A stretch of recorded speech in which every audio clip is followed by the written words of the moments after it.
6 நாமக்கல் கவிஞர் பக்கம் 65 முதல் 69 வரை. நாமக்கல் கவிஞர் ராமலிங்கம் பிள்ளை அக்டோபர் 19, 1888 முதல் ஆகஸ்ட் 24, 1972 வரை தமிழில் தேசிய இயக்க பாடல்களை பாடிய கவிஞர், விடுதலை போராட்ட வீரர், நாவலாசிரியர், தமிழகத்தின் முதல் அரசவை கவிஞர். சிறப்பு கல்வி. ராமலிங்கம் பிள்ளை கரூருக்கும் நாமக்கலுக்கும் இடையே அமைந்துள்ள மோகனூரில் அக்டோபர் 19, 1888 வெங்கட்ராமன் அம்மணியம்மாள் தம்பதியருக்கு பிறந்தார். இவருக்கு 7 மூத்த சகோதரிகள். நாமக்கல்லில் இருந்த நம்மாழ்வார் பள்ளியில் ஆரம்ப கல்வி பயின்றார். காவல்துறையில் தலைமை காவலராக பணியாற்றிய தந்தை கோயம்புத்தூருக்கு பணியிடம் மாறி சென்றமையால் உயர்நிலை கல்வியை கோயம்புத்தூரில் தொடர்ந்தார். 1908 திருச்சிராப்பள்ளியில் உள்ள FPG கல்லூரியில் பிஷப் ஹீபர் கல்லூரி FA படித்தார். இளமையிலேயே ஓவிய ஈடுபாடு இருந்தது. கல்லூரி முதல்வர் எலியட் அதை ஊக்குவித்தமையால் ஓவியத்தை முதன்மையாக கொண்டார். திருச்சி கல்லூரியில் படிக்கும்போது காதுவலி ஏற்பட்டு மருத்துவர் TM நாயர் நீதி கட்சி தலைவர்கள் ஒருவரான சிகிச்சை செய்தும் பலனளிக்காமல் செவித்திறனை இழந்தார். தன் அத்தை மகள் முத்தம்மாளை 1909 திருமணம் செய்து கொண்டார். முறைப்பெண்ணை மணமுடிக்க இவர் விரும்பவில்லை. மணமான பின் மனைவியை புரிந்து கொண்டு காதல் உற்றதை என் கதை எனும் தன் வரலாற்று நூலில் எழுதியிருக்கிறார். இவரது மனைவி முத்தம்மாள் 1924 காலமானார். அதைத் தொடர்ந்து அவர் இளைய சகோதரி சுந்தரத்தம்மாளை 2ஆம் தரமாக மணந்து கொண்டார். இவர்களுக்கு 5 குழந்தைகள் பிறந்தன. தந்தையின் விருப்பப்படி நாமக்கல் வட்டாட்சியர் அலுவலகத்தில் உதவியாளராக பணிபுரிந்தார். அப்பணி பிடிக்காமல் விலகி நாமக்கல் தொடக்க நிலைப்பள்ளியில் ஆசிரியர் பணி புரிந்தார்.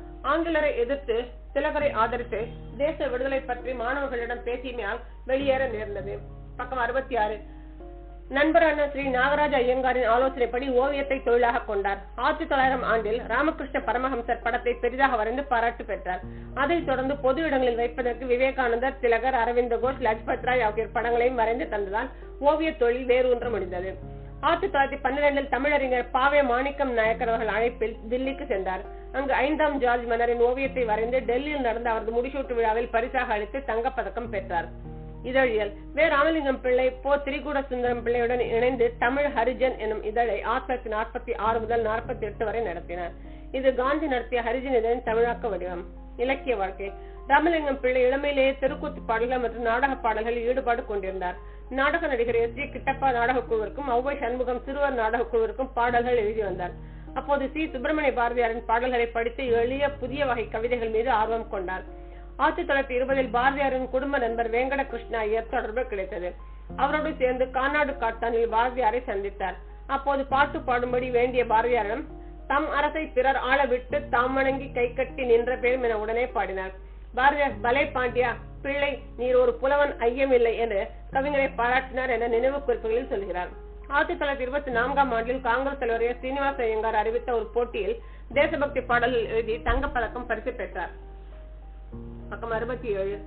1930 தமிழ்நாட்டில் ராஜாஜி தலைமையில் வேதாரண்யம் நோக்கி நடைப்பயணம் புறப்பட்ட போது ராமலிங்கம் பிள்ளை தொண்டர்கள் பாடுவதற்கென்று கத்தியின்றி ரத்தமின்றி யுத்தம் ஒன்று வருகிறது, சத்தியத்தை நிச்சயத்தை நம்பும் யாரும் சேர்வேன் எழுதிய பாடல் தமிழகத்தில் மிக புகழ் பெற்றது.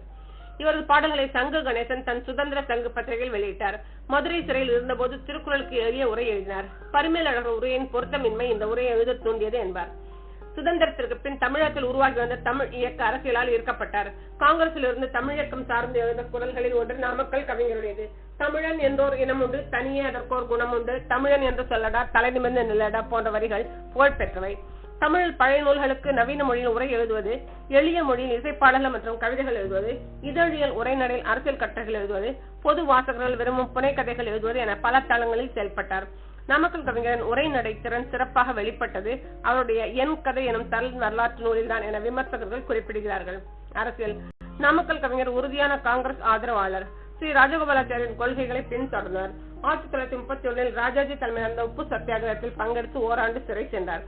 திருச்சிராப்பள்ளி மாவட்ட காங்கிரஸ் செயலராகவும், கரூர் வட்டார காங்கிரஸ் தலைவராகவும், நாமக்கல் வட்டார காங்கிரஸ் தலைவராகவும் பணியாற்றினார். 1956, 62 ஆண்டுகளில் தமிழக மேல் சபை உறுப்பினராக செயல்பட்டார். பக்கம் 68. இலக்கிய இடம். நாமக்கல் கவிஞர் ராமலிங்கம் பிள்ளை தேசிய இயக்கம் மற்றும் தமிழ் இயக்கம் சார்ந்து பாடிய இசைப்பாடலின் வரிகளாக நினைவு கூறப்படுகிறார். அவருடைய கவிதைகள் மரபான யாப்பில் பொதுவான அரசியல் கருத்துக்களை சொல்பவை. நாவல்கள் அன்றைய பொது வாசிப்புக்கு உரியவை. அவருடைய மரபிலக்கிய உரைகளும் பொது வாசகர்களை இலக்கு ஆக்கியவை. பின்னாலே அறிஞர்கள் அவற்றை பொருட்படுத்தவில்லை. நாட்டார் சாயல் கொண்ட எளிய கவிதை நடை, இதழியல் சார்ந்த நேரடி நடை ஆகியவற்றை உருவாக்குவதில் பங்களிப்பாற்றினார். அத்தகைய கவிஞர்களின் ஒரு வரிசை பின்னர் உருவாயிற்று. பாரதிதாசன் பரம்பரைக்கு மாறான அழகியல் கொண்ட அவர்களை நாமக்கல் கவிஞர் மரபு என வகைப்படுத்துவது உண்டு. நாட்டுடைமை. நாமக்கல் கவிஞர் ராமலிங்கம் பிள்ளையின் படைப்புகளை தமிழக அரசு 1998 நாட்டுடைமை ஆக்கியது. ஆகஸ்ட் 24, 1972 இரவு 2 மணி அளவில் மாரடைப்பு ஏற்பட்டு உயிரிழந்தார். அரசு மரியாதைகள், விருதுகள். ஆகஸ்ட் 15, 1949 சுதந்திர நாளில் அப்போதைய சென்னை மாகாண கவர்னர் பவநகர் மகாராஜா தலைமையில் இவருக்கு அரசவை கவிஞர் எனும் பதவி வழங்கப்பட்டது. 1954 சாகித்ய அகாடமி குழு உறுப்பினர். 1956 ஆண்டிலும் பின்னர் 1962 ஆண்டிலும் தமிழக சட்ட மேலவை உறுப்பினர். 1971 பத்மபூஷன் விருது. தமிழ்நாடு அரசு கவிஞர் வாழ்ந்த நாமக்கல்லில் உள்ள இல்லத்தை நாமக்கல் கவிஞர் ராமலிங்கம் பிள்ளை நினைவு இல்லம் ஆக்கியுள்ளது. இது நூலகம் ஒன்று செயல்பட்டு வருகிறது. சென்னையில் உள்ள அரசு தலைமை செயலக 10 மாடி கட்டடத்திற்கு இவரது பெயரை சூட்டியுள்ளது. பக்கம் 69. தட்டார தெரு என்று அழைக்கப்பட்டு வந்த இவர் வாழ்ந்த தெரு கவிஞர் ராமலிங்கம் தெரு என பெயர் மாற்றம் செய்யப்பட்டுள்ளது. சேலம் அருங்காட்சியகத்தில் நாமக்கல் கவிஞர் ராமலிங்கம் அவர்களின் உடைமைகள் காட்சிக்கு வைக்கப்பட்டுள்ளன. நூல்கள்.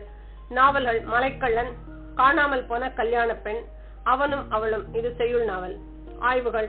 திருக்குறளும் பரிமேலழகும், திருவள்ளுவர் திடுக்கிடுவார், திருக்குறள் புது உரை, கம்பனும் வால்மீகியும், கம்பன் கவிதை இன்பக் குவியல், தன் வரலாறு, என் கதை, கவிதை தொகுதிகள், பிரார்த்தனை, நாமக்கல் கவிஞர் பாடல்கள், சங்கொலி, நாடகம், மாமன் மகள், அரவணை சுந்தரம்.